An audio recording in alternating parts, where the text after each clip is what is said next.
Y siempre fue un tema constante en mi vida, las obras. Y ahora que lo veo para atrás, siempre estuvo involucrado el tema de construir. Toda la vida jugué con Legos. A mí en vez de regalarme Nintendo, me regalaban casas de carpintería y que tenía que construir. Y toda la vida siempre armando cosas, ¿no?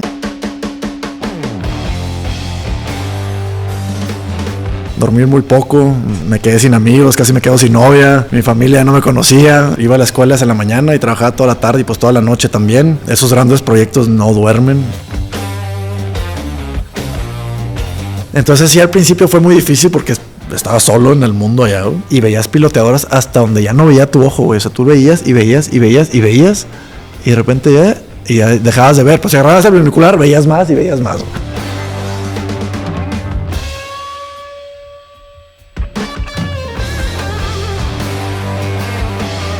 Bienvenidos a un episodio más de Platicando con los Inges, conmigo Alejandro Belden de Pórtico Arquitectura. ¿Cómo estás, ingeniero? ¿Cómo estás, Jonathan? Muchas gracias por la invitación.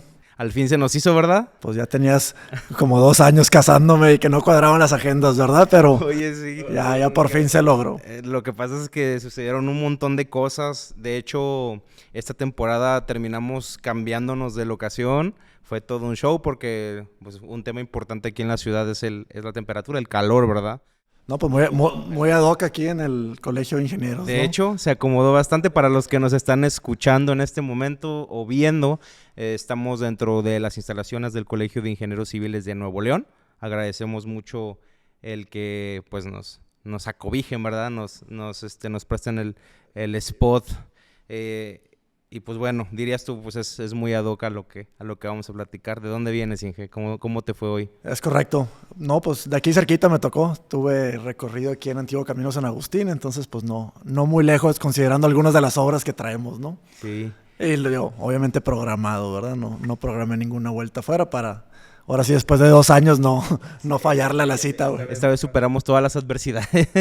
Oye, la última vez que nos vimos, nos conocimos en un recorrido con otro ingeniero, con el Inge Álvaro Vita. Sí, es correcto. Fuimos a tomar algunas escenas a uno de los proyectos que ejecutaron en Pórtico Arquitectura. Yo tengo una duda, porque los encontré de diferentes maneras. ¿Es Pórtico Arquitectura o Pórtico a secas? De hecho, ahorita es Pórtico Arquitectura más construcción. Entonces, si tú ves Pórtico y abajo dice Arquitectura más construcción. Uh-huh. Sí. Así inició, así se puso el logo, así quedó.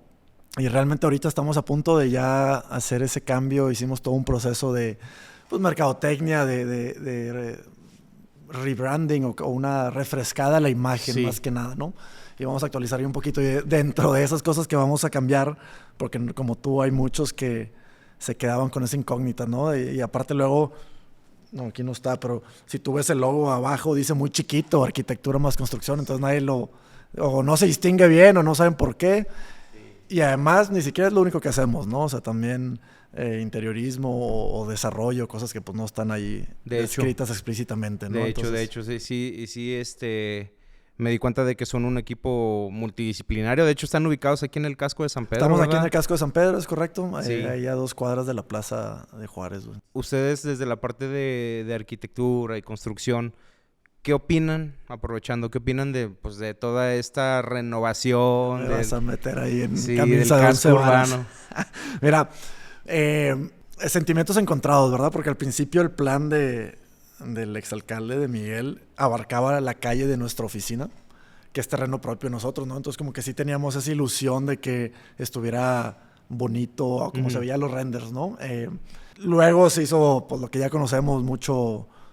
resonó mucho a nivel local y el proyecto sufrió modificaciones y parte de eso fue acortar las calles y nuestra calle fue una de las que cortaron, ¿no? Entonces, viéndolo desde ahorita, pues fue un alivio porque no batallamos con el tema de la construcción durante los 2 años, o ya no con Turo. Nuestras operaciones no se vieron trastocadas, o sea, no pasó nada. La verdad es que fue totalmente ajeno a nosotros. Entonces, si lo vemos desde ese punto de vista y viéndolo ahorita cómo quedó terminado, pues me hubiera encantado que se hubieran hecho mi calle, ¿verdad? Y poder salir a ese tipo de banquetas, a ese arbolado que pusieron, claro, a los adoquines, el conjunto general, si lo ves desde un punto de vista ciudadano, pues se ve muy bonito. De ahí a que entres al tema de cómo se construyó, los tiempos, si es factible o no que entren los camiones de bomberos y las ambulancias, si es factible o no el número de estacionamientos que dejaron y toda esa bola de normativas. Sí. Habría que meterse a fondo y habría que ver si es realmente lo que el pueblo necesitaba, si es lo que va a necesitar en un futuro y todavía no lo sabemos. No sé, ¿verdad? Entonces, ese ya es un tema muy complejo, güey. Claro. Que habría que dedicarle mucho tiempo a este podcast para ver realmente las ventajas y desventajas, ¿no? Porque tendrás mucha gente que te diga que le encante y mucha gente que estará furioso, ¿no? Claro que sí. Sobre todo los que tienen mucho trato con esa parte de la ciudad, los que viven por ahí o los que trabajan ahí directamente, porque te digo, yo trabajo en una cuadra y a mí no... El estacionamiento siempre ha sido un problema, ¿no? Entonces, sí. ahorita sigue siendo el mismo problema, nada más que pues si yo volteo abajo de la calle, se ve súper bonito la plaza, ¿no? Pero bueno, me imagino los negocios y las tiendas y los que vivían ahí, en donde fue la afectación, pues sí me imagino que tienen consecuencias permanentes, ¿no? De estacionamiento y de accesibilidad a sus terrenos o lugares, casas, oficinas, ¿no? A fin de cuentas es el impacto que tenemos, que tenemos nosotros como profesionistas en la sociedad. Exacto. De hecho, el episodio que se está publicando hoy tiene como título La ingeniería civil, que es una opinión del invitado anterior. La ingeniería civil como ingeniería social, porque a fin de cuentas toda la técnica, la matemática, toda esta abstracción, si quieres verlo así, aplicada a problemas sociales, al ciudadano y en ese sentido... hablando de impacto, pues también las obras sufren impactos, o sea, dependiendo de dónde vayas a construir. De hecho, iniciamos esta conversación con lo de la visita donde nos conocimos, porque me chuté el video que subieron del recorrido ya completo, ya terminado ese proyecto. No, hombre, una chulada. Quedó una chulada. Sí, porque ya cuando nosotros llegamos, le comento a Isamar que es como entrar en un ecosistema aparte, o sea, no se escucha ni ruido. Y a lo mejor se va a escuchar exagerado, pero salimos de ese lugar como si hubiéramos ido a un spa o sea, como si nos hubieran masajeado. Sí, te sales de Monterrey, te sales de su vibra, de su zona. Sí, no, pero y entras en es más como si nos hubiéramos echado una siesta. Pero no sé si era el ruido constante del agua, los pájaros, el agua, no ves cables, no hay coches, no hay... O sea, es una tranquilidad absoluta que te da ese sentimiento, ¿no? Y es lo que tú dices, el impacto de lo que nosotros construimos en la sociedad o en la gente en particular, ¿no? Y el impacto que tiene el sitio en el proyecto, que es a donde voy.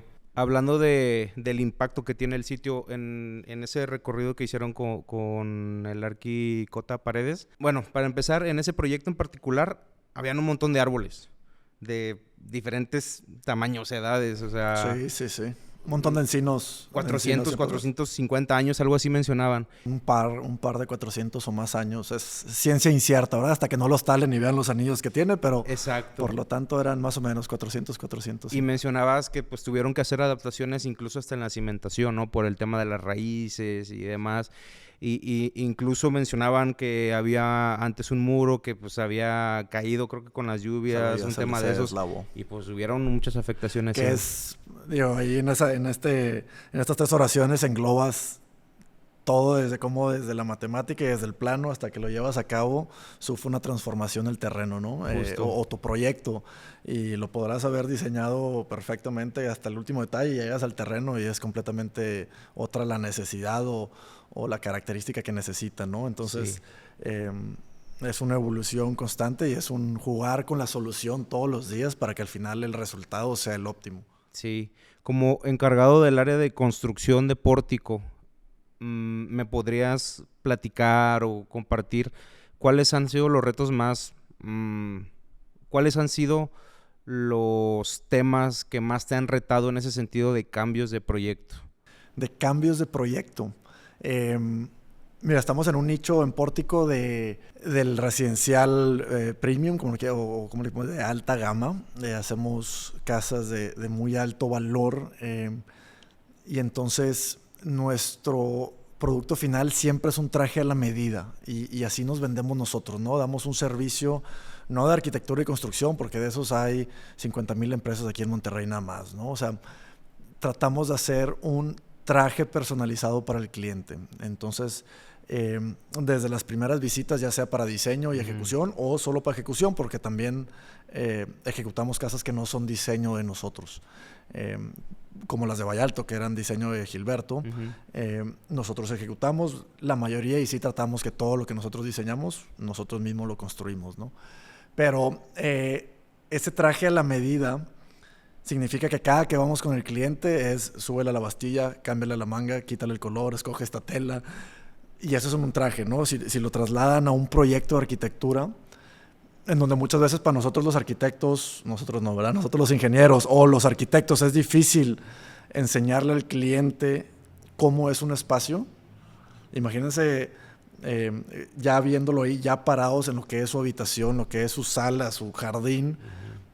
Es la primera vez que lo están viendo. O sea, por más renders, planos, tours virtuales que les enseñamos, no hay forma de que un cliente que es ajeno a nuestro medio pueda más o menos visualizarse en su proyecto, ¿no? Entonces la realidad es que no es mucha culpa del arquitecto, porque no hay, te digo, ni con realidad virtual. Tú le pones los goggles y se sube el cliente y se mete a su casa, y a la hora que llega a su casa, haz de cuenta que lo está viendo por primera vez, ¿no? Y hecho es bien chistoso cuando te toca ver eso del cliente, es un sentimiento curioso, ¿no? Pero eso trae millones de cambios todos los días. O sea, cada visita del cliente es seguro un cambio, una ventana, un tragaluz, más sombra, menos sombra, más privacidad, una puerta, acceso al jardín, acceso a la lavandería, escaleras, una vista que nadie vio y que sí hay, una ventana del vecino que te está ventaneando y ya no la quieres. 1000 cosas en cada centímetro cuadrado de toda la esfera del proyecto que el arquitecto no las puede prever desde un inicio, ¿no? Entonces, cada que te paras en el proyecto, hay un cambio. Y entonces yo creo que no hay un cambio difícil, sino lo difícil es la cantidad de cambios que tienes que manejar, porque es diario. El plano dice Santo Tomás y el cliente quiere Rochelle, el cliente quiere ventanas de PVC y el plano dice aluminio, el plano dice paquetes y el cliente quiere mini splits. Desde donde le veas. Dice block térmico, pero el plano dice block normal. Te la llevas y si desmenuzas todo, hasta la cimentación puedes llegar a cambiar porque X o Y el terreno lo pidió o el cliente no quiso gastar tanto y entonces cambiaste solución, etcétera, ¿no? Entonces yo creo que manejar la cantidad de cambios para que al final otra vez lleguemos al producto final, yo creo que eso es lo más complicado de nuestro nicho, ¿verdad? Hablando particularmente de nuestro nicho de mercado. O sea, por ejemplo, hablando de cambios, yo tengo recientemente la experiencia de obra pública que en lo particular por la situación de los recursos, porque pues vienen del erario. De fondos, tienes que ser muy transparente en dónde se gasta hasta el centavito. Bueno, eso es en obra pública y privada y es el deber ser de todo, ¿verdad? Pero en obra pública sí es muy, muy, muy... además de que se cuida mucho eso, es muy burocrático, altamente burocrático. No es tan fácil generar cambios en un proyecto y tienes que justificarlo. No, por eso tienes todo un proceso previo, ¿no? Sí. Yo por 15 años trabajé a precio unitario y precio alzado, ¿no? Antes de entrar a Pórtico. Entonces yo conozco perfecto ese antecedente y ese background de tienes $1 millón y no hay más. Y para generar $1 millón, $1 necesitas un orden de cambio que tiene planos nuevos, correos nuevos, justificaciones nuevos, estudios nuevos, güey, y necesita 380 firmas de 28 personas diferentes alrededor del mundo para que te acepten $1 más, ¿verdad? Ajá. Normalmente, ¿qué implica eso? Pues muchísimo tiempo y tu proyecto, pues bien, gracias. Ahí, ni modo que le digas a todos tus albañiles, hey, pausa, güey, estoy esperando 48 firmas, güey, déjame, ahorita conseguimos $1 más. Claro. Sí, eso definitivamente no, en proyectos de ese tipo es diferente, pero por eso también se hace el periodo de preconstrucción y de planeación, ¿no? Que muchas gerencias o muchas constructoras deberían hacerlo, en donde se desglosa y se estudia hasta el último detalle del proyecto, que lo debieron haber hecho para poder dar un precio. Si no dieron un precio y no hicieron eso, pues dieron un precio al azar. A ver, que está muy normalizado eso de nada más a ojo de buen cubero. Y si eso lo hicieron, significa que el precio está alto, porque nadie te va a trabajar de gratis, ¿no? Entonces, pues ahí dale $1 millón igual y sale, y si, pues sí, si no, no. Y si me lo dan, pues está sobradito. Ahí nos acomodamos en donde sale, ¿no? En ese sobradito es ahí donde... Bueno, entonces ahí es donde está el tema de estudiar bien el proyecto y si son 500 camiones de tierra que tienes que sacar, pues que te den 499, güey. No 501 ni 502 porque ya le empezaste a mermar. Y entonces, ¿en dónde te falló? El abultamiento de la tierra fue más volumen, entonces estaba mal la curva topográfica y te puedes meter un montón de cosas, ¿no? Claro. Que muchas veces en un proceso habitacional de nosotros no lo llevamos tan a cabo. Lo más común es que llegue un cliente con nosotros y quiere empezar mañana la construcción de su casa, ¿no? Si no tienen permiso de construcción, pues ahí tenemos un buen tramo donde poder estudiar. Hasta hace poquito con Miguel, que ya mucho es digital, pero si quitamos eso si ponemos eso de lado, pues el periodo te puedes llevar de 6 meses a 1 año en permiso, ¿no? Y tenías ese tiempo para hacer una planeación de la construcción. Oye, pues, y meterle números y recursos y poder afinar tu programa y tu cronograma de inversión y todo. Pero, ¿qué pasa cuando llega un cliente y dice, aquí está mi permiso, aquí está mi diseño, güey? ¿Cuánto me cuesta? ¿Cuánto cobras, güey? Y adelante. Pues yo mañana mismo meto la retro y empezamos a escarbar, o la excavadora, o lo que sea necesario, ¿no? Claro. Y ese proceso de preconstrucción, pues no se llevó a cabo y lo vas haciendo conforme la marcha, ¿no? Que no es bueno ni malo, nada más es un proceso distinto al de precio alzado, pero al final la idea, la intención con ambos esquemas es que el proyecto llegue a un buen puerto, ¿no? Claro.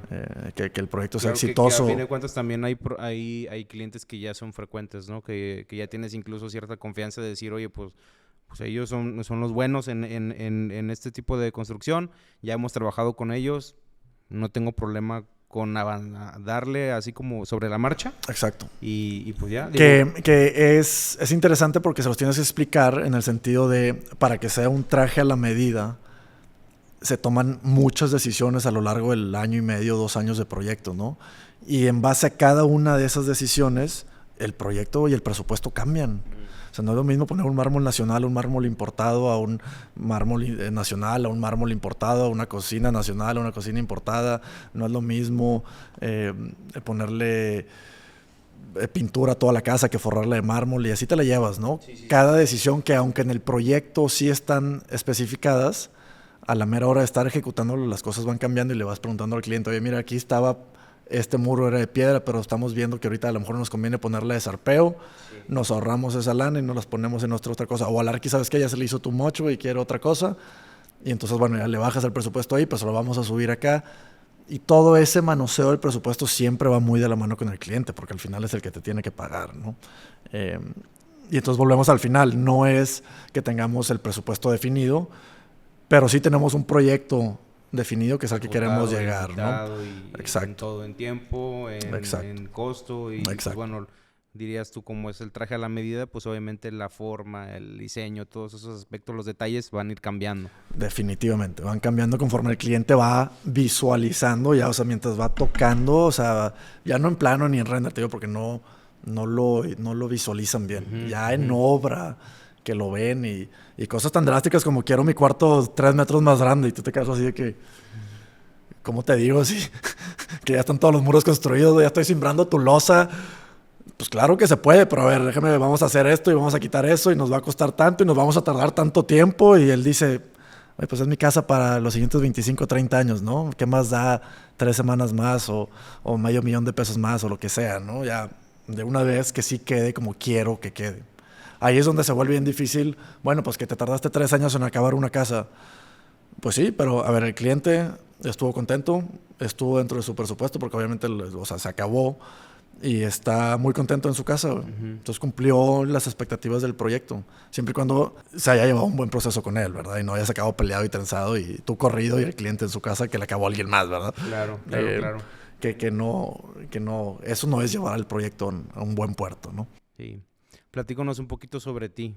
¿Por qué elegir ingeniería civil sobre arquitectura teniendo el antecedente de tu padre? O sea, él siendo arquitecto, lo normal sería que pues siguieras como el mismo camino, ¿no? Bueno, no vamos a entrar en grillas ahorita, pero esas las dejamos para otro día. Fíjate que yo desde prepa quise ser doctor. Ok. Yo quería estudiar medicina. De hecho, prepa la hice con un enfoque... Ya no sé si todavía lo hagan aquí en la Prepa Tech, pero era como ciencias honores, que era muy especializado y llevaba clases muy puntuales para medicina. Pues que pasaron muchas cosas ahí. Me fui 1 año y medio sabático yo. Viajé por todo el mundo, estuve trabajando. En teoría era para irme a estudiar fuera Yo tengo pasaporte extranjero, entonces yo quería estudiar en Europa. Pero a la mera hora la vida me llevó a otras cosas.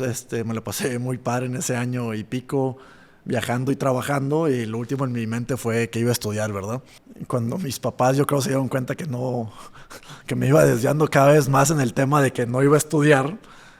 Nunca fue el tema de no voy a estudiar, más bien nada más iba tan encarrilado, chambeando, de mil cosas chambeé, ¿no? Pero trabajando, ganando mucho dinero y con eso yéndome a viajar y luego ganando y trabajando y viajar y trabajando y viajar, como que entré en un ciclo de, yo creo que mis papás dijeron, uy, que aquí algo va a pasar, y sí como que me trajeron de la oreja y vas al TEC. Y me acuerdo que me metieron a IQA porque en su momento, hace 15 años, pues como que era la carrera nueva y era la que estaba de moda y era la nueva ingeniería industrial y todas las altas mentes iban a ir a dar ahí, ¿no? ¿IQA? A IQA, ingeniero químico administrador. Ok. No se ofendan mis amigos, tengo muchos amigos IQAs, pero a mí me choca la química, o sea, la química y yo no nos llevamos bien. Las matemáticas me encantan, físicas me encantan, o sea, economía, todo lo que tenga que ver con números, siempre me gustó y siempre fui muy bueno en la escuela, ¿no?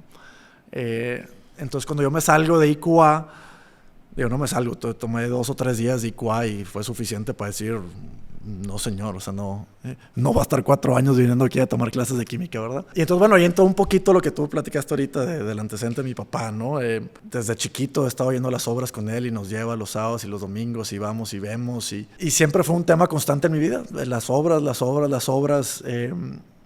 Y ahora que lo veo para atrás, siempre estuvo involucrado el tema de construir. Toda la vida jugué con Legos. A mí en vez de regalarme Nintendo, me regalaban casas de carpintería y que tenía que construir. Y toda la vida siempre armando cosas, ¿no? Hasta la fecha. Así medio geek en ese tema, pero bueno, armando carritos de colección, Legos. Ahorita le acabo de regalar a mis hijos una caja de Legos y el primero en usarla fui yo. Entonces, pues bueno, ya traía todo ese antecedente de construcción y yo lo único que hice fue construcción, matemáticas, ingeniería civil, ¿verdad? O sea, no era diseño y construcción, arquitectura, era las matemáticas y la ciencia atrás de construir y luego me fui por lo civil. Sin ningún antecedente, porque no tengo ni un tío, ni conocido, ni nadie que sea ingeniero civil, que lo ejerzca. Tengo un tío de ingeniero civil, pues no ejerce, ¿no? Entonces, nunca tuve ese acercamiento con un ingeniero civil hasta que entré a la carrera. Y honestamente, pues la carrera hasta segundo y medio, tercer año, pues es por un tronco común de ingeniería, ¿no? Sí. Llevas poco alguna mecánica de suelos y cositas así. Sí, ya hasta casi a la mitad de la carrera. Pero no es hasta que tomas concreto y acero y mecánica de sólidos y todo lo que te lleva ya a la carrera de ingeniería civil. De antes, porque ya cambió mucho la carrera. Entonces, hasta ese entonces, la verdad, a mí la carrera se me hizo X.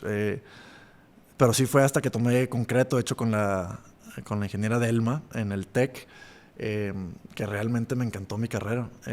Me gustó mucho, ahí hice clic y ahí me encantó lo que hacía y me encantó todo lo que estoy haciendo hasta ahorita, ¿no? Entonces, pues sí, en pocas palabras, por eso acabé en ingeniería civil y no en arquitectura.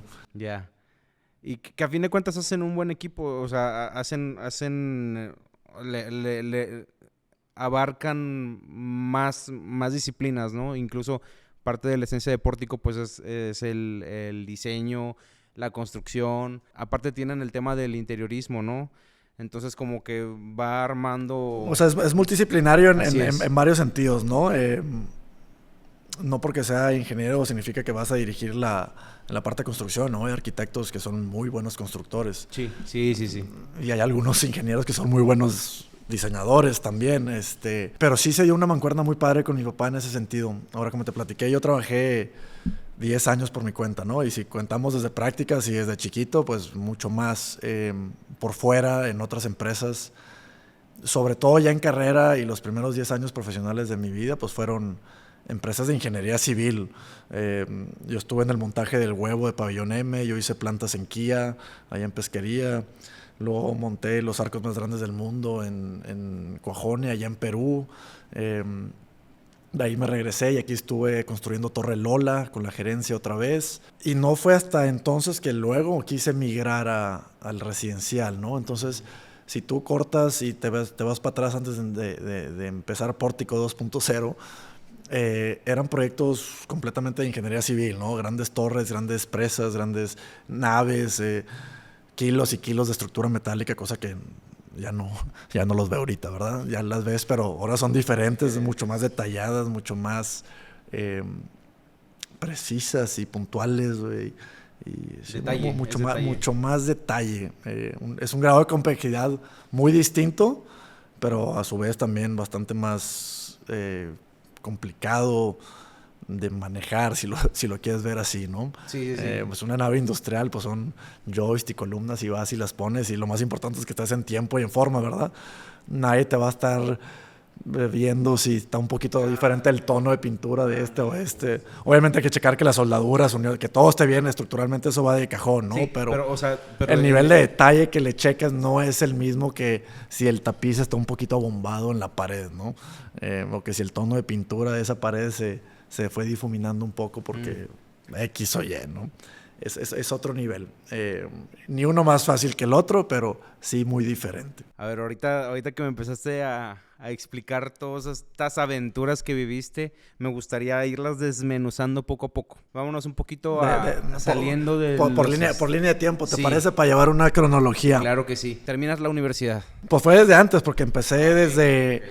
¿Qué fue? Octavo, séptimo semestre. Sí. Me metí al concurso de... Bueno, no era un concurso, más bien apliqué para el puesto de practicante en Orange Investments. Ok.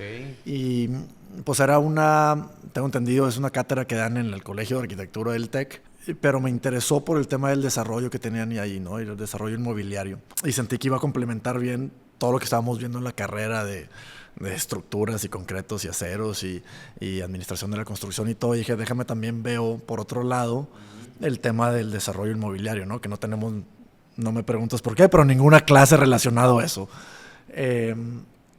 Y entonces así entré a Orange Investment y fue la primera vez, de hecho, que empecé a trabajar. Yo ya había trabajado con mi papá en algún verano, ¿no? Pero realmente esa fue la primera vez que entré a trabajar, que me pagaban una quincena, güey, por algo relacionado a la carrera, ¿no?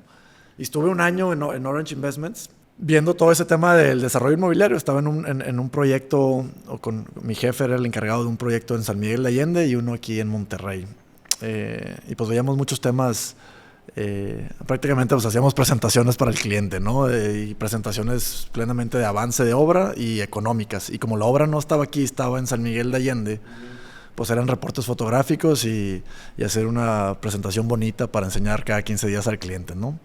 Pero bueno, ahí me metí mucho al tema financiero de los proyectos, de todas las corridas que se hacen. Me metí mucho al tema de cómo van sacando tierras y aportándolas y buscando futuros clientes, cómo van haciendo las mancuernas con esos clientes. Y luego también mucho de cómo presentarle al cliente y qué les presenta, ¿no? No es lo mismo agarrar el Procore de un proyecto y nada más vaciar una base Excel gigante que no te va a saber, ni va a querer saber el ejecutivo del dueño del proyecto qué estás haciendo, ¿verdad? Claro. O sea, cuánto he gastado, cuánto me falta por gastar y cuándo voy a tener mi retorno de inversión. Y pararle contar y pónselo bonito en un pie chart con colores, güey, con el logotipo del proyecto y así lo vas presentando, ¿no? Pero bueno, fue un año entero, fueron 2 semestres y inclusive durante todas las vacaciones me quedé trabajando. De ir vestido de pantalón y zapatito y camisa de botones y después de un año sí fue como que ahí, o sea, ingeniero civil, es casco, chaleco y botas, ¿verdad? Algo le falta. Entonces ya yo acabé un año con ellos, me gustó mucho, muchas gracias, yo salí y me fui a la gerencia de un buen amigo, de Daniel Rangel. Me dio la oportunidad de entrar todavía de practicante porque todavía no me graduaba, séptimo, octavo era mi último semestre, de hecho, entré un poquito antes, pero... Y él me dice, bueno, pues vente, no estás graduado, pero pues tú aquí vas a jalar. Y te va a chambear, y me puso mi jefe, que era el encargado del huevo, del auditorio de Pabellón M, el auditorio cóncavo, el huevo, le digo yo. Un día para otro, pues sí fue un cambio de vida tremendo, porque era colados a las 4 de la mañana y era ir a ver cómo iban fabricando la estructura del taller que estaba por la Presa de la Boca, y el otro en Salinas Victoria, y el otro en Apodaca. Y fue un cambio muy radical de Orange a la ingeniería. Específicamente, ¿qué papel jugabas en este proyecto? Yo era el encargado de supervisar la fabricación de toda la estructura del huevo. Okay. Entonces yo tenía ¿Cómo está conformada nada más como para dato curioso? Son posibilidades, tienen unas grandes costillas, son de vigas vigas fabricadas de placas de 3 y 4, dependiendo del alma, de secciones variables que iban haciendo la costilla y aparte eran curvas. Entonces cada una tenía su plano, cada uno tenía que hacer un escantillón y en el taller las montaban, las placas gigantescas y ahí las marcaban y las cortaban muchos a mano porque no había ni un CNC que pudiera albergar las placotas. Y entonces teníamos que estar nosotros llevando los laboratorios y revisando las soldaduras que estaban haciendo, revisar dimensionalmente todas las piezas, porque cada una tenía... Me los marcaban como encadenamiento en una carretera, entonces te marcaban en el centímetro 10 de la placa tiene que medir 20 centímetros, en el centímetro 30 tiene que medir tanto, y así te ibas para saber que la curvatura que iba llevando la pieza era la indicada, ¿no? Que para eso sirve, o sea, para eso ahí te explicas un poco el tema de los diferenciales, ¿no? Claro. Lo que veíamos en la escuela. Claro. Ahí lo vas un poquito más aplicando, ¿no? Y aunque luego acabas la escuela y sientes que no aprendiste nada, ya que lo ves para atrás, sí hay muchas bases que te dejan sembrado, que aunque no las haces de lleno, las tienes de soporte para o saber o querer hacer lo que estás haciendo, ¿no? Claro. Entonces sí, después de esas grandes vigas de sección variable o armaduras de sección variable, pues de hecho eran de acero de sección variable, pero aparte tenían se me fue el nombre, la cimbra, porque eran vaciadas de concreto. Entonces si tú ves las fotos, tú ahorita ves unas costillas gigantes de concreto, pero si ves las fotos previas, todas las almas son de vigas de acero IPR de sección variable, fabricadas, porque ninguna son comerciales, obviamente. Claro. Pero bueno, después de esos grandes costillares tenían un sinfín de módulos de PTR, de HSS cuadrados, cada uno rolados a cierta curvatura, según el plano y el modelo, para que poco a poco los fueran montando entre viga y viga, para que le dieran al final el cascarón. Y ya... Ándale, un poquito similar. Y luego al final fue lo más complejo de todo fue después de que estaba el esqueleto completo. Y ahora con qué lo forras, qué le pones, ¿no?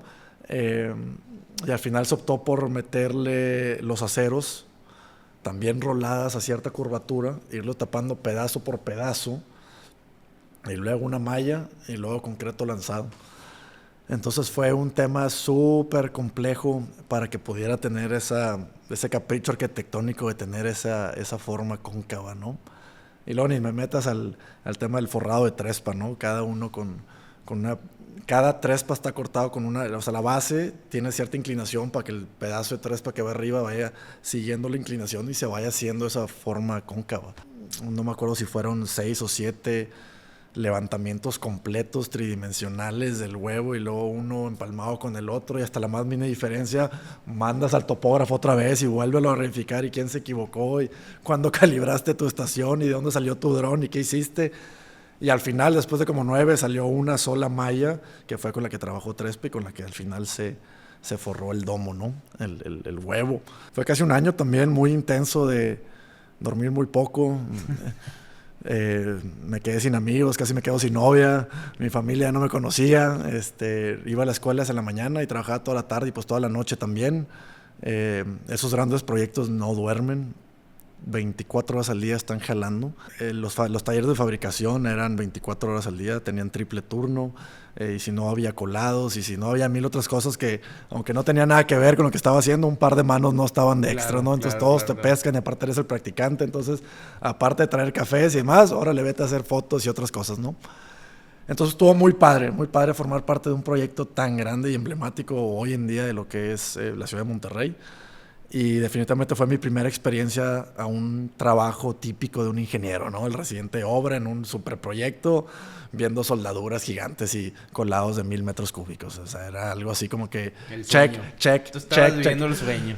Pues sí, nada más le falta que te pagaran bien también, ¿verdad? Y que trabajaras menos, ¿verdad? Pero bueno, esos también son parte del típico día a día de un ingeniero residente de obra, ¿no? Duermes poco, ganas poco, vives poco, pero bueno, al final no sé por qué llegas a la almohada, te acuestas, aunque sea una hora y estás satisfecho con el día, ¿no? Y luego ¿no te pasaba que soñabas también con el proyecto?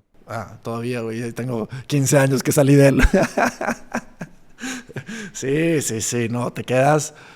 Es imposible que después de las 4 de la mañana que revisaste una soldadura, tú llegas a tu casa y estás pensando, y si no revisé los 10 centímetros antes, y si realmente le fallé esos 20 centímetros y ya va a llegar a obra y en la obra no va a cuadrar, y así te vas. Y es súper importante poder apagarlo y ya sea llegar a tu casa y ver a la familia, o ver a tu perro, salir a correr o jugar fútbol, güey, porque de repente sí me tocaba ir a jugar fútbol y no, o sea, te pasaban la bola y hasta ahí tu cabeza en el proyecto y se pasaba la bola y ay, cabrón, pasó la bola, güey, y tú seguías pensando en el proyecto, ¿no? De huevo, va rodando. Ya iba rodando y imagínate que sí ruede el huevo, ¿no?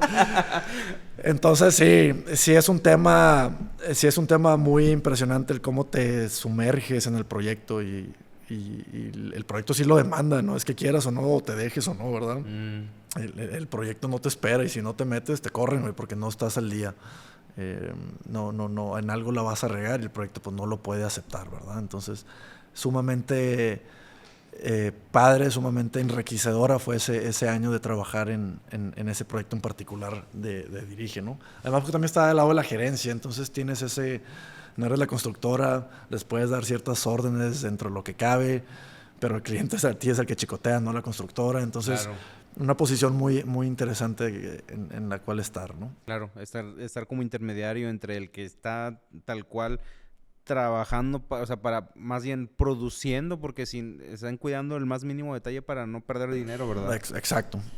Pero a la vez respetando la calidad y los caprichos y todo lo que tiene que respetar el plano, ¿no? Claro. Y al mismo tiempo reportándole al cliente y reportándole a la constructora y reportándole al dueño de la gerencia y así te la llevas, güey. Es una dinámica muy padre, muy estresante, eso sí, pero muy padre al final de cuentas. Oye, y luego terminan ese proyecto y... Pues no, yo me salí antes, de hecho, cuando acabamos de hecho, yo me salí cuando estábamos haciendo la topografía de todo el revestimiento, ya no me tocó ver realmente cómo fue ese proceso. Uh-huh. Y me fui a Kia, porque me habló un amigo, ya ves cómo es el asunto a veces, un amigo estaba de jefe de recursos humanos, de la mano derecha directo de Hyundai Engineering, de la gerencia, no sé cómo llamarle así, es una gerencia masiva del proyecto. O sea, Kia contrató a Hyundai Engineering para desarrollar su megaproyecto aquí en Pesquería, ¿no? Entonces, no fue como que me fui con Maismier, que es el que tenía los contratos más grandes, o Cuxa, o alguna de las constructoras, ¿no? Me fui directo otra vez con la gerencia del proyecto, que era Hyundai Engineering, directo con los coreanos, mi jefe, Mr. Kim, Jonathan Kim.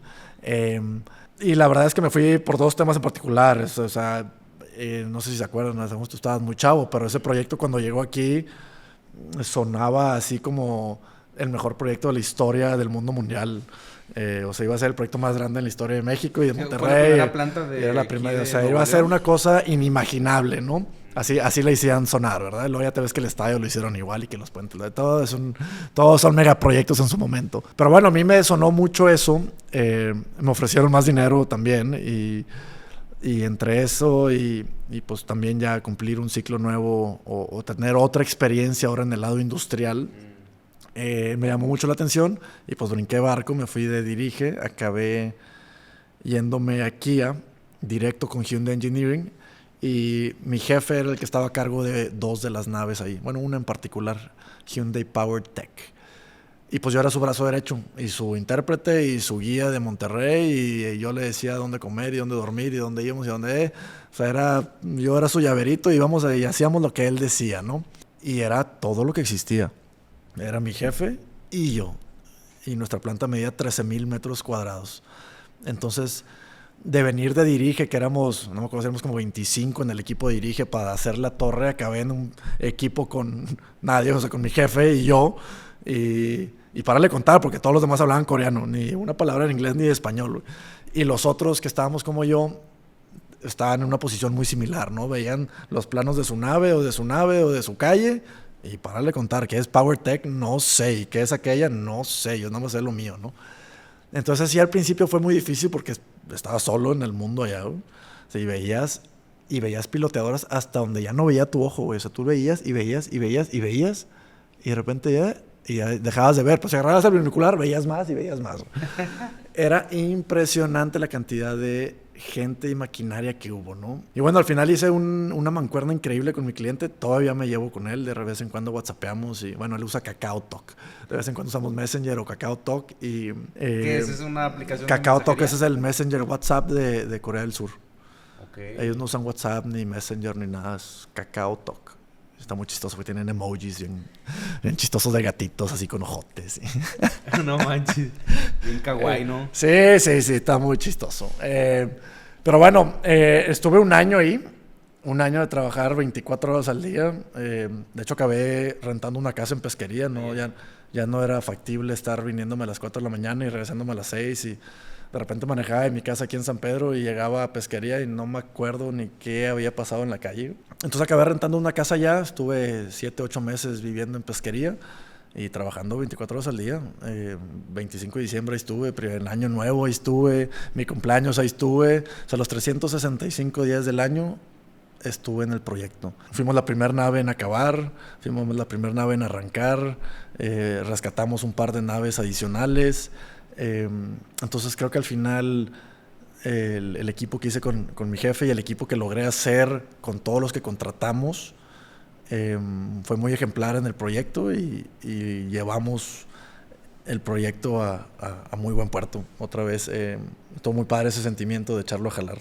¿El proyecto lo generaron aquí en el país o ellos ya traían su proyecto? Ahí te va una historia bien chistosa porque ahorita te dije que fui el primero en acabar con todo y que me atrasé 3 meses, güey. Bueno, como 2 meses.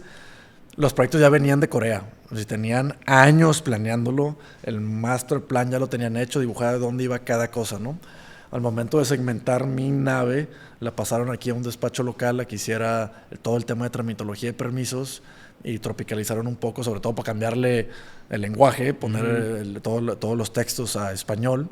Bueno, muchos en inglés y luego yo me puse a hacerlos en español. No creas que en algún punto de ese manoseo de los planos voltearon 180 grados la nave. Y entonces después de hacer, no me acuerdo si fueron 650 pilas, y después de haber ido varios meses a Chihuahua, allá con mis amigos de Estructuras Cano, a revisar toda la estructura que estaban haciendo, llega el primer embarque de Estructuras Cano, montamos columnas, super inauguración, bandera roja, tapete rojo para que se caminaron los dueños de Hyundai PowerTech, y gran ceremonia que hubo.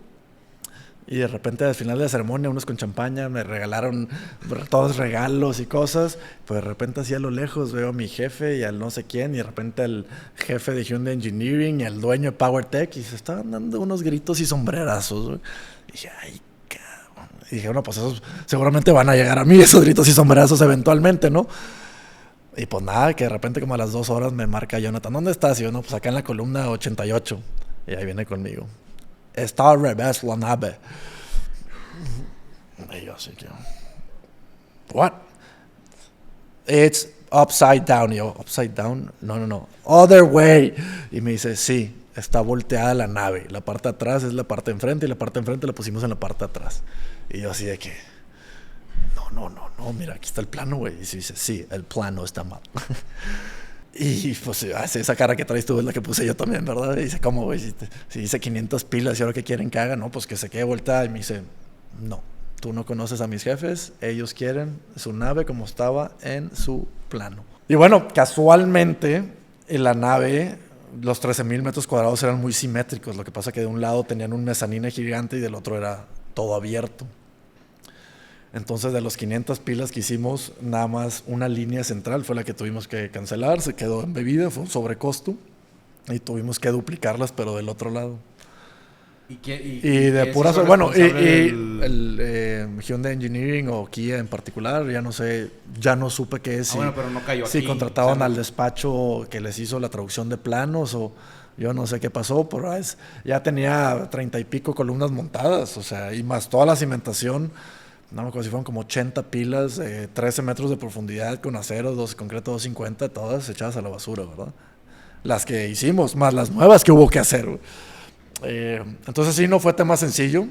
No fue tema ni sencillo ni explicarle a Mais Mier, que hizo la cimentación, ni el de estructuras, decirle que, oye, todas estas columnas están al revés, pero mira, es igual, nada más que todas tus nomenclaturas C ahora se cambian a ser nomenclatura D, porque son las de este eje nuevo. Y de repente un proyecto que parecía muy sencillo, muy simétrico, se tornó súper complejo, güey, por haberlo rotado 180 grados, ¿no?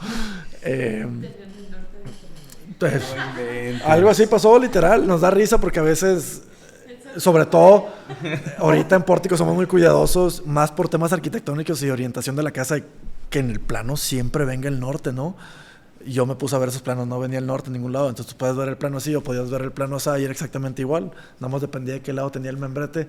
Y muchas veces ni membrete tenían porque ya era un plano de obra nada más, ¿verdad? Ajá. Los podías ver de cualquier lado. Entonces sí, esa fue una historia muy chistosa de mi tiempo en Kia.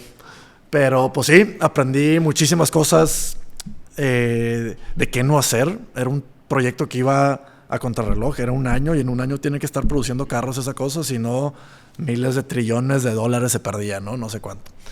Entonces nos soltamos, era bien interesante ver cómo mi jefe puntualmente decidía omitir o no hacer caso de las buenas prácticas de la construcción y decir, me vale, o sea, arriésgate y cuela encima del lodo. Y esta soldadura no la vamos a checar todo es el resto y vamos a... Cosas que a corto plazo no comprometían la integridad de la estructura, pero que sí, al final de cuentas, logramos acabar la nave antes que todos, ¿no? Y con cosas que a la larga él sabe que van a necesitar mantenimiento o acción correctiva, pero que la pueden hacer mientras la nave ya está operando. Entonces él me decía, no importa, si sale un bache en ese pedazo de firma en particular, que es el estacionamiento, al rato vienen y lo bachean y le ponen concreto nuevo y lo hacen bien y nada va a pasar. Por lo pronto, cuélale para que pase el camión y puedan seguir colando la línea de producción que sí me urge que ya salga, ¿no? Y dicho y hecho, a las 2-3 meses, un bache en la calle donde me dijo que iba a salir el bache porque colamos donde no estaba bien compactado y estaba mojado porque había llovido el día anterior, ¿no? Entonces, fue mucho de agarrar aprendizaje haciéndolo. Esto estuvo... Y bueno, mi jefe tenía 50 y pico años y tenía desde los 13, que no me acuerdo si los 15, ya trabajando en Hyundai Engineering, ¿no? Era de los más altos rangos ahí de Hyundai Engineering y se las sabía de todas. Entonces, pues sí, 24 horas al día con él, literal. Desayunábamos, comíamos, cenábamos, lo llevaba a su hotel, me iba a mi casa y a las 2-3 horas otra vez. Y eran jornadas de 18, 20 horas diarias, ¿no? Por todo el año. Al tener este trato con coreanos, ¿recuerdas algo en cuestión cultural? O sea, cosas que ellos hacían. Sí, a ver, desde que te pegaban en la mano, o sea, te dan manotazos o zapes a veces. Luego fumaban así enfrente de ti, así como yo con el micro, y te lo echaban así en la cara. Y cosas que ellos... Y luego tú volteabas y ellos se lo hacían ellos mismos también y se daban de manotazos ellos también. Entonces como que... Decías tú, no te lo tomes personal, no te está dando un zape, ¿no? O sea, sí te dio un zape, pero es amigable, o es así lo hacen ellos, ¿no? O sea, sí había cositas así.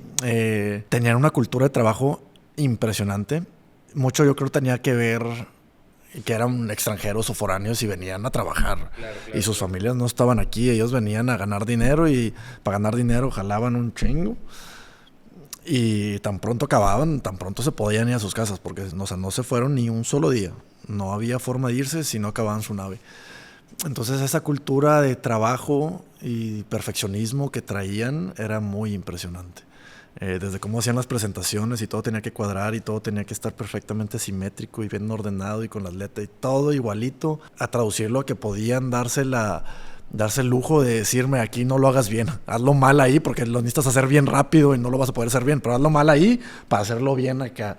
O sea, eso estuvo impresionante cómo ellos lo podían discernir y escoger y ver el impacto que tuvo al final. Fue algo muy, muy cañón, ¿no? Órale. ¿Y cuánto tiempo estuviste ahí? Un año, 365 días y mi cuerpo no dio para más, güey. Enflaqué yo creo que 4 kilos. Ahí sí mi novia en ese entonces yo creo que ya estaba al borde de decir quién eres, güey. Yo también ya tenía 8 meses viviendo en pesquería, en una casita de Infonavit, güey, allá cerquita del aeropuerto. Sí, 0 amigos, 0 ejercicio, 0 vida saludable y alimenticia. Sí, no fue un año en términos de salud muy buenos, güey. Pero yo acabé la nave y de ahí me llegaron varias ofertas para quedarme con ellos de jefe de mantenimiento, para seguir haciendo las naves de expansión y para acabar otras naves que estaban por ahí. Pero no quise agarrar algo ya empezado y yo me había empezado a mover un poquito antes cuando ya se veía la luz al final del túnel de mi nave. Empecé a aplicar a varios trabajos y salió entrevistas con Geométrica México, una empresa aquí de Monterrey, y acabé con ellos. Tuve varias entrevistas con ellos y salí ganón y se cuadraron perfectamente los tiempos. Yo entregué, tuve una semana de vacaciones y empecé con Geométrica aquí en Monterrey. Y bueno, ahí entré a toda una nueva faceta de la ingeniería civil, porque me metí ya mucho al tema de administración de proyectos y del lado de consultoría. Entonces, también por eso apliqué mucho porque era mucho administración y también porque todos los proyectos eran fuera. Entonces yo tenía ganas de irme a trabajar fuera. Desde mi año sabático me fui para no regresar, ¿verdad? Pero bueno, ya habían pasado 3 años y aquí seguía y volví a insistir y bueno, sí, quedé con ellos. Y era para irme a hacer unos domos en Perú y en Chile, dependiendo de cómo se acomodaban los tiempos, como consultor y como administrador del proyecto. Entonces sí, si no conocen a la empresa, y muchos saludos a Pancho Castaño. Geométrica es aquí orgullosamente regiomontana, aquí se fabrica, aquí se diseña y aquí se mandan los domos más grandes del mundo. O sea, no tienen competencia, nadie puede hacer lo que hace Geométrica, es increíble.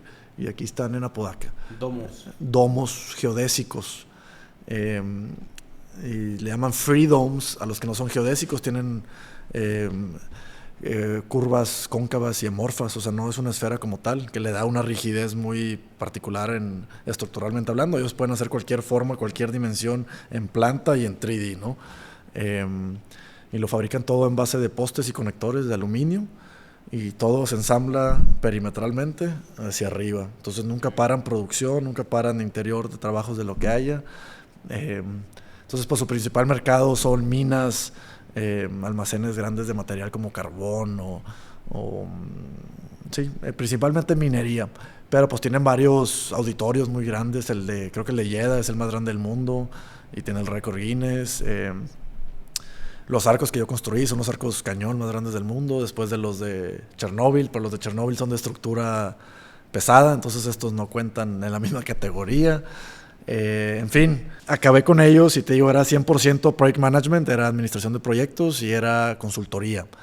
Entonces estuvo padre también complementarlo con ya mi trabajo en campo y con la experiencia que había agarrado en campo, y ahora sí meterme más un poco a escritorio y empezar a ver qué son órdenes de cambio, qué son contratos, qué son alcances, etcétera, ¿no? Y bueno, con ellos sí estuve 4 años. 4 años y acabé subiendo todo su escalerito organizacional. Ya nada más faltó ser director de proyectos, por ahí se quedó mi buena amiga Gaby ya. Y entré a Geométrica a los 24, 25, a los 24. Sí, estuve 3 años ahí. ¿Y qué tal la experiencia ya? Casi 4 años. Sí, el tiempo vuela. Ya estoy bien viejo. Pero bueno, entonces yo entro a Geométrica y tuve un proyectito aquí que sirvió para calarme en el Museo del Niño de Papalota aquí en Fundidora. Hicimos una pequeña estructura que estuvo muy perrona. Y de ahí sí, empaqué mochilas, vendí mi carro, vendí mi bici. No corté a mi novia, pero empaqué mis chivas y me fui. En teoría era por 6-7 meses y acabó siendo casi un año. Un proyecto muy complicado en la mina de Cuajone, que de hecho es de Grupo México, opera allá en Perú. Es una mina que extrae carbón y fuimos a tapar uno de sus procesos de la chancadora primaria, le llaman ellos. Entonces ellos extraen de la mina a cielo abierto, traen los camiones gigantes, los meten en una banda transportadora y esas llegan y caen en unas pilas gigantescas de almacenaje. Entonces cuando dejan caer el material, suelta cantidades increíbles de polvo muy fino, que el aire se los lleva y mata todo a su paso. Desde los humanos se mueren de silicosis y toda la vegetación y animales y todo lo que pueda existir a su paso se va muriendo lentamente, ¿no? Y aquí en Monterrey, aquí en México también existen estas normas, pero aquí no deciden no acatarlas, ¿no? Pero bueno, allá el nivel de exposición era tan grande que forzosamente el gobierno peruano les exigió tapar el proceso, ¿no? Entonces, y para eso era el domo. Para eso era el domo. Entonces, ¿cómo le haces para parar tu línea de producción de miles de millones de dólares por segundo para hacer un domo? Como les dije, nadie puede hacer lo que hace Geométrica, ¿no? Entonces nosotros, o aquí en Monterrey, los genios se llaman los que diseñan, diseñaron unos arcos con un domo al final, y como les dije, se construyó una cimentación perimetral y sobre esa se desplantó los arcos. Los arcos se construyeron en mitades y se montaron con grúas, y luego el domo se fabricó también. Ese se construyó perimetral, desde la base hasta llegar y cerrar el ápice. Okay. Sin frenar un solo segundo la línea de producción. Entonces nosotros, ahí mi rol era más como asesor o como consultor, más bien un consultor de sitio, y yo era la cara de la empresa de Geométrica en los ojos del cliente peruano. Obviamente, como se imaginan, en Perú pues no llevamos a nuestros albañiles a construir. Lo que sí, me llevé a 4 de los grandes albañiles que tenemos aquí para que me ayudaran a enseñar a la mano de obra local cómo construir, ¿no? Entonces era un tema muy de enseñanza, de ver cómo se están adaptando en sitio y enseñarles a leer nuestros planos y a ejecutarlos bien, ¿no? Las secuencias que tenían que hacer, cómo lo podían hacer más rápido, más eficiente. Y volví al tema que platicamos al principio, cómo en plano se lo imaginaron de cierta forma, pero a la mera hora pues en el terreno o no había las grandes dimensiones que necesitábamos para desplantar los arcos, o no existían grúas de capacidad, o la gente no les daba para martillar tan fuerte. Entonces, idear distintas soluciones para llegar al objetivo, ¿no? Claro. En el lado del campo y en el lado de la oficina, que el día era más o menos mita y mita, ¿no? Mita te la vas a partir allá al campo y mita te regresas a la oficina, porque había que lidiar con el cliente temas de pagos, contratos, alcances, información adicional que requerían, o cambios al proyecto que había que hacer porque por X o Y no se podían cumplir, garantías, que si llegaban piezas defectuosas o no, que si dañaban piezas en campo. Entonces, un tema muy burocrático de administración, como lo que platicábamos hace rato ahí, ahora sí, de oye, hazlo rápido, güey, porque necesitas 30 firmas antes de que me llegue a México, y en México necesitas 30 días, o entonces estás hablando de que para que esa pieza me llegue necesito 60 días. Y si no pongo esa pieza, pues tu domo no avanza, y así se va, ¿no? Entonces estuvo muy padre esa parte de consultor. Y ahora, como es consultor, cobraba mi hora muy caro. Bueno, la empresa, ¿verdad?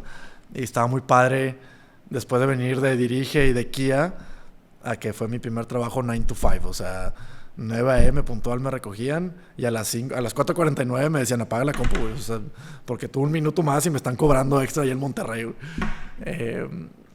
Bueno, de mucho no servía, ¿verdad? Porque estaba ya arrumbado a 3,000 y pico metros de altura en una mina. Entonces me iba a mi cuartito hotel de este tamaño, güey, que no tiene internet, ni tele, ni nada, güey. Y pues me iba a chambear, güey. Pues agarraba mi laptop, güey, y me ponía a adelantarle a la chamba de todo, de lo que faltaba en el día y los que siguiera, ¿no? Y pues sí, eso fue mi un año en Perú, güey. De ahí regreso y tenía ganas también otra vez de volver a hacer un edificio. Hice Pabellón M, pero hice el huevo. No estuve muy involucrado en hacer la torre. Entonces yo sentía que ya había hecho el huevo, ya había hecho la nave industrial, ya había hecho una diferente nave industrial en Geométrica, y ahora quería hacer un edificio. Entonces yo volví a buscar a Daniel Rangel, y casualmente se alineó ahí un poquito, y acabé en Dirige otra vez para dirigir un poquito Torre Lola. Y entro director de proyecto o gerente de proyecto de Torre Lola. Ya estaba en cimentación y me tocó levantarlo hasta el piso 37. Hasta el piso 37, y ahí pues tuvo varias complicaciones el proyecto, no vamos a ondear en ese tema. Todo ese año de trabajar en Dirige, en la gerencia otra vez, con todo lo que implica trabajar en una gerencia. Mi papá en Pórtico ya había empezado su divorcio con su socio en ese momento, que era también ingeniero civil, el Inge Manuel. Él había decidido ya irse por su cuenta, no quería seguir construyendo, invirtió bien en otras cosas y dijo, hasta aquí llegué yo, ¿no?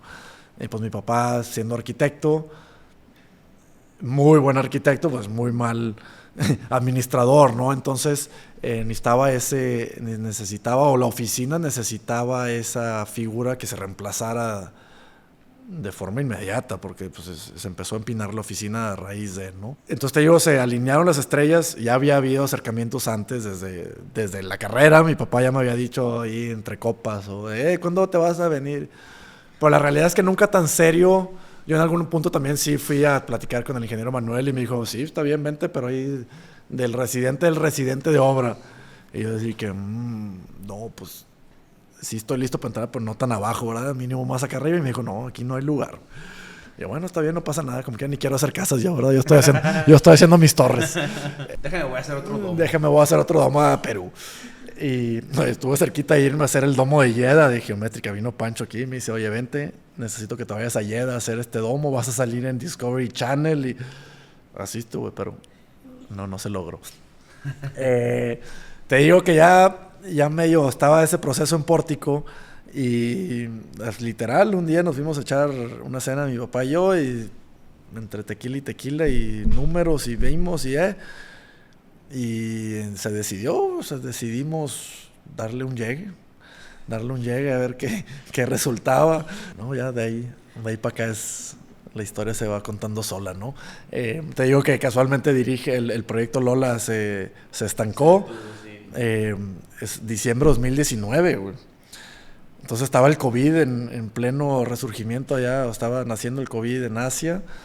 No teníamos idea que iba a pasar aquí cuando llegara. Pero bueno, yo digo 2019 es buen punto ahorita. Yo había en ese proceso concursado con Dirige otras torres en Valle Poniente que casualmente sí nos dieron. Y era un proyecto de 5 años. Entonces yo me acerco con el dueño y le digo, yo no quiero 5 años otra vez, güey. O sea, no quiero empezar un proyecto que yo sé que no te voy a terminar. Porque no hay forma que dure 5 años aquí a este ritmo, ¿verdad? Entonces te digo, se alinearon las estrellas, se comí con mi papá y pues órale, Daniel, hasta aquí llegué a diciembre, enero 1, 2020 ya estaba chambeando en Pórtico. En el primer proyecto que tuvimos, que fue el que fuiste a visitar, casualmente. Órale. Con ese ese era el único proyecto que teníamos de construcción. Teníamos un proyecto en taller de diseño y ese proyecto de construcción. Y ahí empezaron mis andares en lo que ahora yo le llamo Pórtico 2.0, ¿no? Es la nueva versión de Pórtico. Sí, chingado. Recapitulando. No me imaginé que tuvieras tanta experiencia, sobre todo en diferentes tipos de proyectos. Y mi pregunta sería, ¿qué sentiste en el momento en el que tenías un montón de proyectos, pues magno, ¿no? Cosas grandes, cosas que dijeras tú, son impactantes, o sea, son enormes, ¿no? Megaestructuras, cosas que sí son al detalle, pero pues es como bien lo decías, es el Lego que tienes que armar pieza por pieza, son estos domos, estos cascarones que armas, sin menospreciar, pero llegas a otro tipo de estructura que pues a fin de cuentas es, o sea, son de menor dimensión, pero tienen otro tipo de detalles. Sí, y es... Digo, obviamente lo resentiste o no. A ver, lo tienes que ver desde el punto de vista que también yo entré como socio a Pórtico y era algo mío, ¿no? Entonces ese valor, ese factor que no se tenía en ninguno de los otros trabajos que yo había tenido, le da un valor agregado, si lo quieres poner así, le da todo otro panorama a lo complejo que se vuelve a hacer la chamba, ¿no? Y a lo redituable de tu esfuerzo, si lo quieres ver así. Entonces, aunque sí no estaba colando 1000 metros cúbicos por semana, lo que generara de trabajo impactaba directamente en la bolsa de la oficina, que era la mía, ¿no? Entonces, ese nerviosismo, porque yo no lo había vivido antes, o sea, no había sido dueño de una empresa, tenía un restaurantito y cosas así, pero ya de la vida adulta, esa responsabilidad de pagar nómina le agrega un factor, o sea, que no lo puedes comparar con las otras chingas que me metía y que son diferentes, y como lo dices, de otras magnitudes, que no las puedes comparar contra la magnitud de el peso que cae sobre ti dirigir una empresa, ¿no? Entonces sí, a ver, los reportes que yo hacía de Lola, de repente agarré las casas de Vallalto y agarré las otras casas y en 3 horas hacía los reportes de toda la semana, ¿no? Y me quedaban divinos y era, en Pórtico ni se hacían así, ¿no? Y empecé a traer todo el conocimiento que yo tenía y tratar de implementarlo en los pocos proyectos que teníamos y lo hacía yo solo. No necesitaba no necesitaba nadie a mi cargo para poder llevarlos a cabo, ¿no? Algo empezamos a hacer muy bien, que nos empezó a caer más trabajo y entonces así el equipo empezó a crecer y ahí es donde de repente ya no me daban las horas, ya no podía seguir haciendo yo los mismos reportes, el mismo nivel de detalle, de generar información de valor yo solo de todos los proyectos. Empezó a crecer el equipo y empezamos a hacer el trabajo bien, así como me habían enseñado, y además como Pórtico había hecho por 25 años, ¿no? Entonces necesitamos entender que yo venía del área de ingeniería civil, pero Pórtico ya tenía 25, en ese momento no, es 25 años el año que viene, ¿no? Pero pues ya tenía 20 años de ser empresa líder en la región en construcción y líder a nivel nacional de arquitectura, ¿no? Sí. O sea, era un estándar muy alto al que yo tenía que llegar a acoplarme y como te dije, es muy diferente medir el concreto en un colado masivo de una losa en el piso 83, güey, a ver si el zócalo quedó embebido a paño del muro de yeso. Entonces sí fue un abrir de ojos para mí tremendo en el lado operativo de la construcción, o sea, en el lado técnico, pero también en el lado operativo ya de mi empresa, ¿no?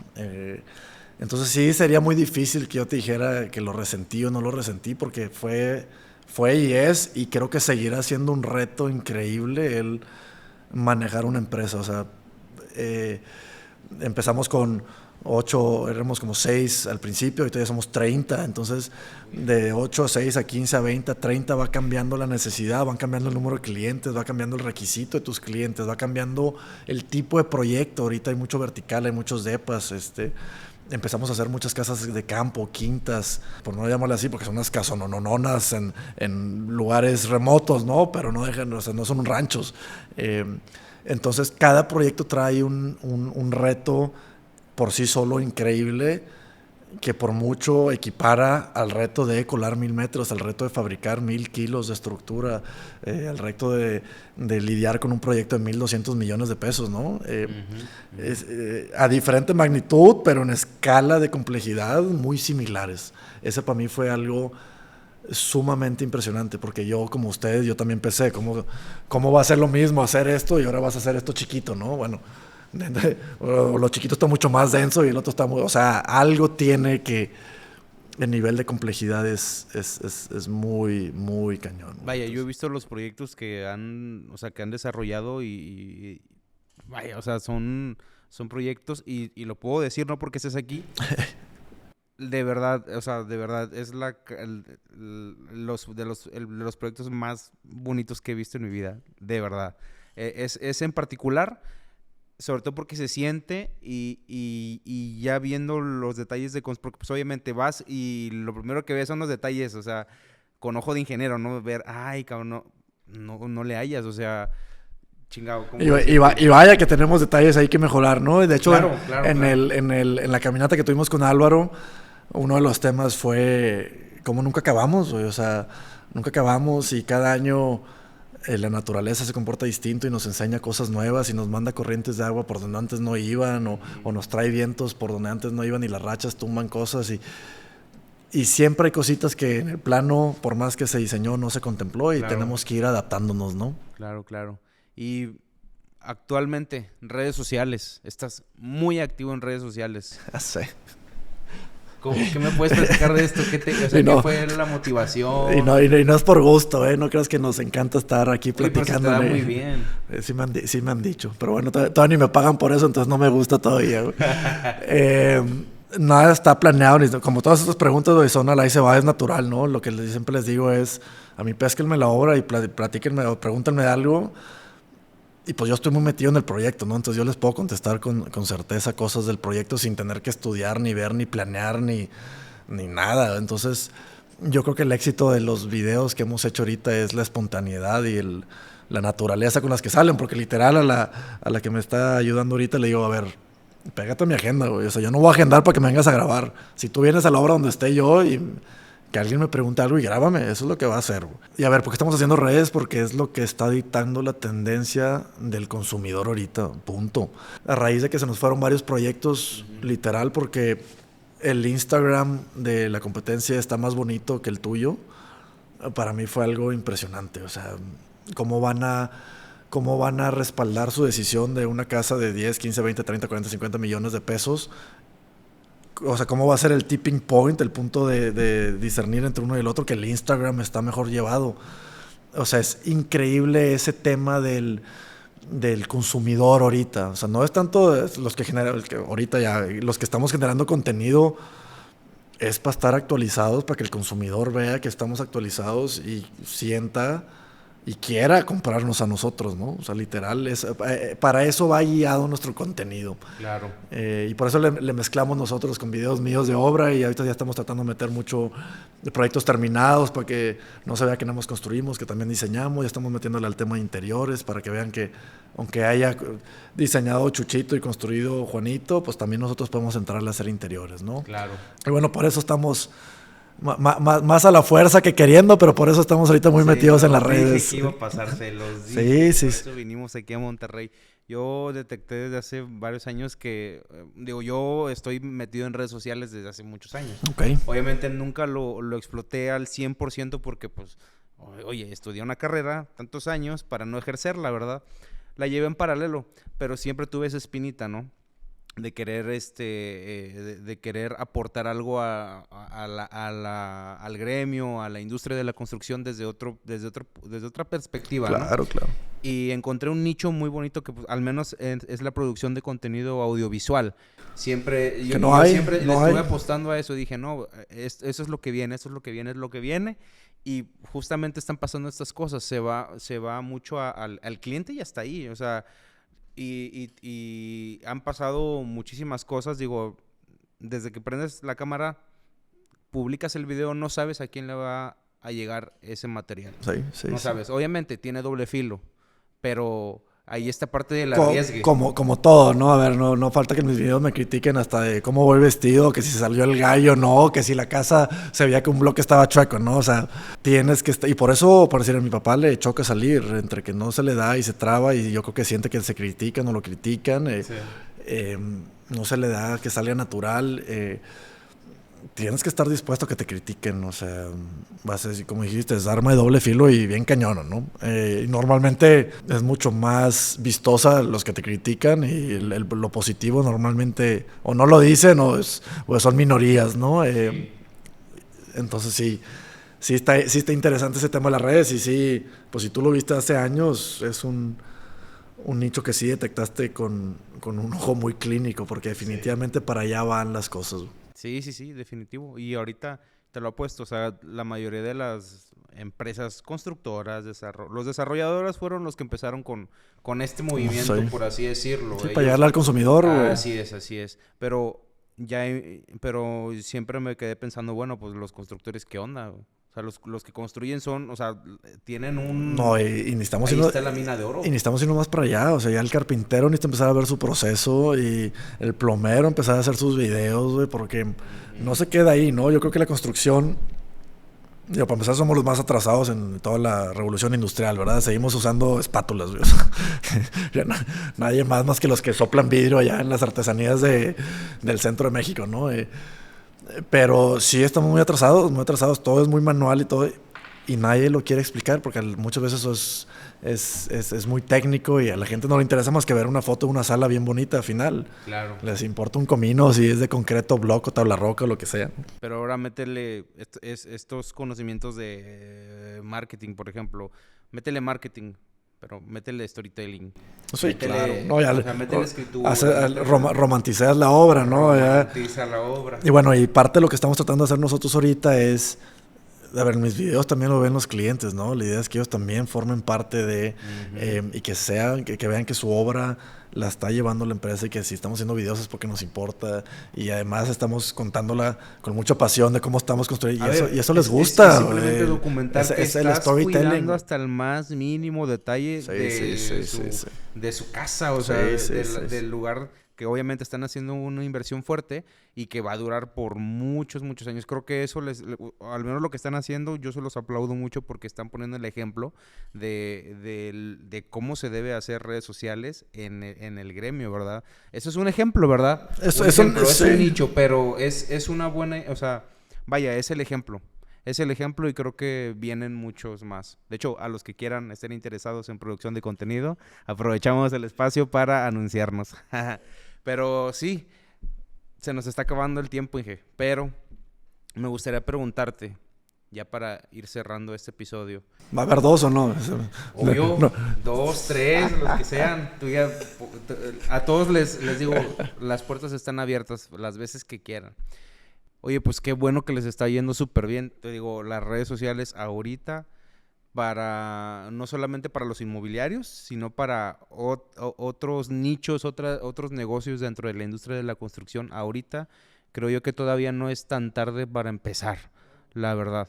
Sí, yo siento que me tardé, pero pues bueno, ahí habrá. Digo, hay quienes ya tienen 50, 60 mil followers, ¿no? Pero sí generan otro tipo de contenido, o sea, tienen mucho más tiempo. Nosotros tenemos 1 año y medio, 2 años que decidí agarrar el Instagram de Pórtico y tenía 45 fotos y 600 followers, ¿verdad?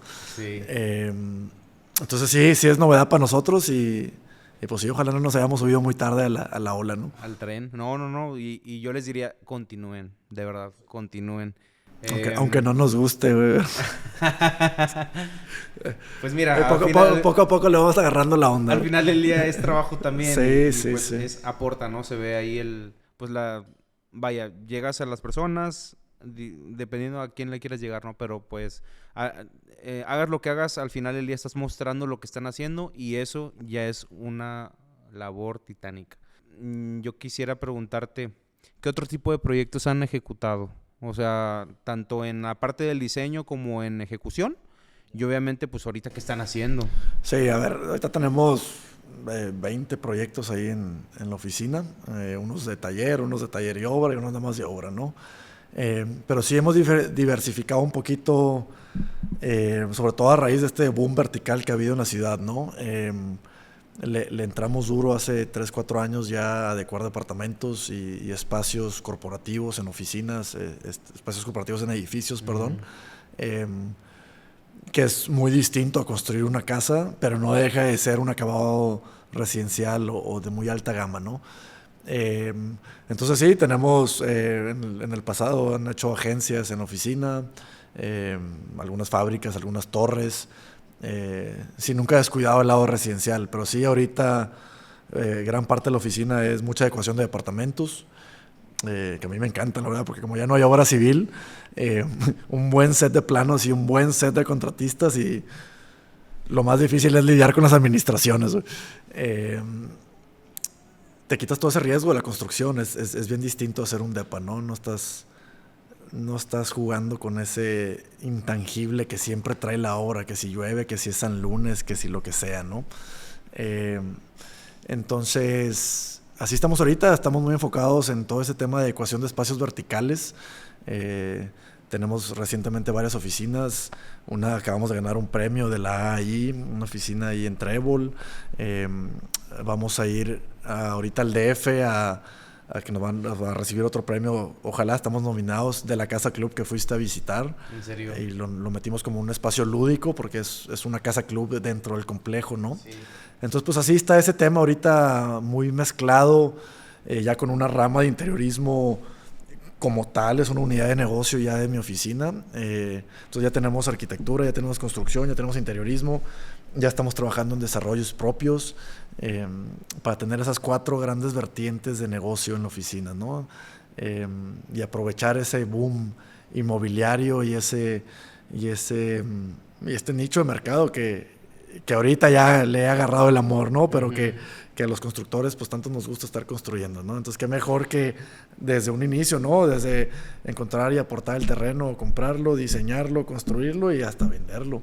Agarras el paquete completo, que es lo que le estamos tratando de tirar ahorita a corto plazo ya. ¿Qué es lo que viene para Alejandro Belden? ¿Qué viene para Alejandro Belden? Cortarme el pelo, cortarme la barba. Vamos a ver si paño nuevo. Y vienen muchas horas de dedicación más a la oficina. Todavía no estamos ni cerca de donde queremos llegar. No creo que vayamos a crecer mucho más. Ahorita creo que tenemos un buen número. Más bien es perfeccionar muy bien los procesos que estamos haciendo, mejorar los que ya tenemos, agregar más procesos y así generar suficiente información y dejarlo también planchado, que yo me pueda ir una semana y esto funcione solito. Eso es lo que a mí me está quitando el sueño ahorita. A eso le estoy inyectando lo que me queda de tiempo después de hacer todo lo que hay que hacer en un día, ¿no? Pero ya va a institucionalizar Pórtico para que el día que no esté o tenga más socios o queramos crecer más, exista una base sólida de la cual se desplante y podamos crecer más, ¿no? Eso es lo que sigue para mí ahorita a corto plazo. No, pues yo siento que les va a ir muy bien. Esperemos que en el siguiente episodio haya un cambio sustancial en todos estas metas que tienes, pues a corto y mediano plazo, ¿no? De verdad, yo por lo que he visto, por la forma en la que se manejan, en la que construyen, el resultado ahí está. Digo, no habla por sí solo y aparte está en redes sociales. ¿Cómo los podemos encontrar? Para atrás ni agarrar vuelo, decía uno de mis jefes anteriores. Sí, nuestras redes sociales, que como ya dijo Jonathan, están un poco activas. Solo Instagram y Facebook, todavía no tenemos ni TikTok, ni YouTube, ni nada, pero bueno, ya veremos al rato. Es @PórticoArc, ARQ de arquitectura. Y así está, Facebook, Instagram, y la página web, si todavía se usa, www.porticoarc.com. Bueno, pues ahí las estaremos poniendo en el banner. Antes de irnos, de despedir el episodio, pues me gustaría agradecerte muchísimo por el tiempo, por la paciencia, por el haber lidiado con todos estos cambios, que yo sé que eres una persona muy resiliente con eso.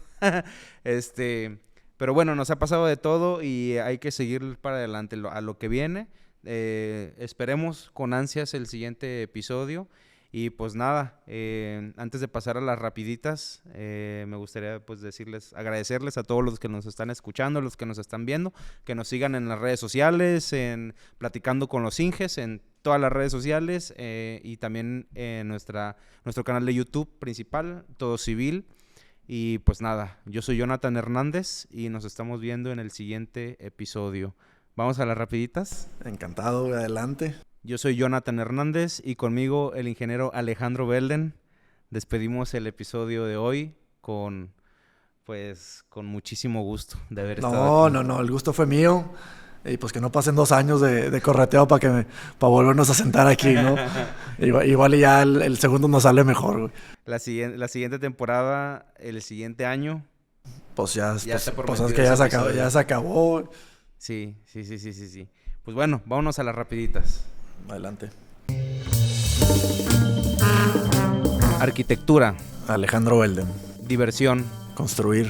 Traje a la medida. Clientes. Subirse a un avión. Reto. IQA. Pasado. Obra. Diversión. Corbata. Aburrido. Megaproyectos. Ingeniería civil. Atención al detalle. Residencial premium. Viajar por el mundo. Experiencia. Domo geodésico. La buena vida. Administración de proyectos. Sí, el orden. Familia. Todo. Cerveza. Sí, no hay que dejar la cerveza. Hay que darse un tiempito para los amigos. Carne asada. Tiempito para los amigos. Monterrey, Nuevo León. Carne asada. Emprendimiento. Reto. Cuajone. Reto mayúsculo. Construcción en Latinoamérica. Rezagada. Platicando con los Inges. Excelente iniciativa. Redes sociales. Una tortura, pero necesaria. Perfecto. Con eso cerramos, señores.